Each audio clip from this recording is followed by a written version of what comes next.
Hello అండి.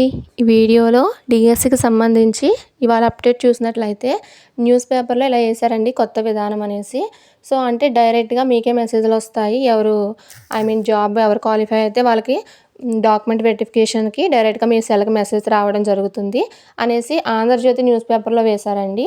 ఇక్కడ ఈ న్యూస్ పేపర్లో చూసినట్లయితే రాష్ట్ర శాఖ నుంచి మెసేజ్లు వచ్చిన అభ్యర్థులు జిల్లా విద్యాశాఖ ఆధ్వర్యంలో సర్టిఫికెట్ పరిశీలన చేస్తున్నారు. రేపో ఎల్లుండో పరిశీలన కొనసాగించాలని అందుకు తగిన ఏర్పాట్లు చేస్తున్నారనేసి మనకి ఇలా న్యూస్ పేపర్లో వేశారండి. బట్ మనకి ఎటువంటి ఇన్ఫర్మేషన్ మనకి డిఎస్సి వెబ్సైట్ నుంచి ఏమీ రాలేదండి. న్యూస్ పేపర్లో మాత్రం ఇలాగే వేశారు. అలాగే వైట్ న్యూస్లో కూడా అలాగే ఒకటి వేశారనమాట, మీ సెల్కి మెసేజ్లు వస్తాయని వేశారు.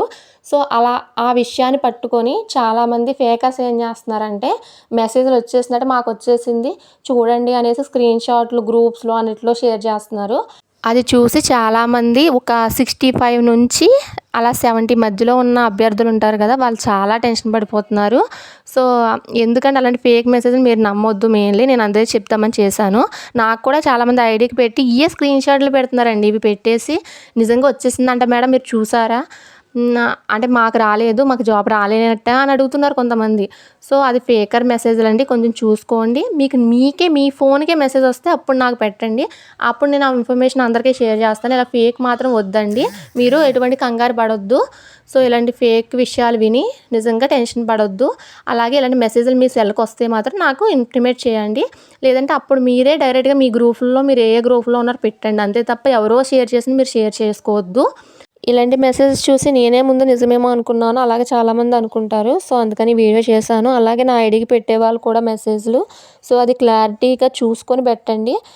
నేను కూడా నిజమని అనుకుంటున్నాను అవి చూసిన వెంటనే. సో అర్థం చేసుకుంటారు అనుకుంటున్నా. ఇంకా ఫేక్ మెసేజ్లు నమ్మొద్దు. డైరెక్ట్గా మీరు డిఎస్సి వెబ్సైట్ ఉంటుంది, దాంట్లో చూడండి అప్డేట్. ఇప్పుడు ప్రజెంట్ అయితే మనకి ఇలాగా ఫేక్ న్యూస్లు స్ప్రెడ్ అవుతున్నాయి అనేసి వచ్చిందనమాట. అంతే తప్ప ఎటువంటి అప్డేట్ మాత్రం లేదు డిఎస్సి నుంచి. నిన్న కాల్ రికార్డింగ్ కూడా పెట్టానండి నేను వీడియో చేసి. సో అది కూడా మీరు వినుంటారు చాలామంది, చూడకపోతే ఒకసారి చూడండి. ఎక్కడి నుంచి మనకి గవర్నమెంట్ నుంచి ఎటువంటి ఇన్ఫర్మేషన్ లేదు. ఈ ఛానల్స్లో అన్నీ చూపించేదంతా ఫేక్ అన్నట్టే మాట్లాడుతున్నారు వాళ్ళు. సో కంగారు పడకుండా మెరిట్ లిస్ట్ అన్నది ఒక 2 డేసో లేకపోతే 1 డేలోనో వస్తుందండి. వచ్చిన తర్వాత అందరికీ వస్తుంది, అందరూ చూస్తారు. కానీ ముందు ఆతృతిగా ఏ వస్తే అవి నమ్మేసి టెన్షన్ మాత్రం ఫీల్ కావద్దు.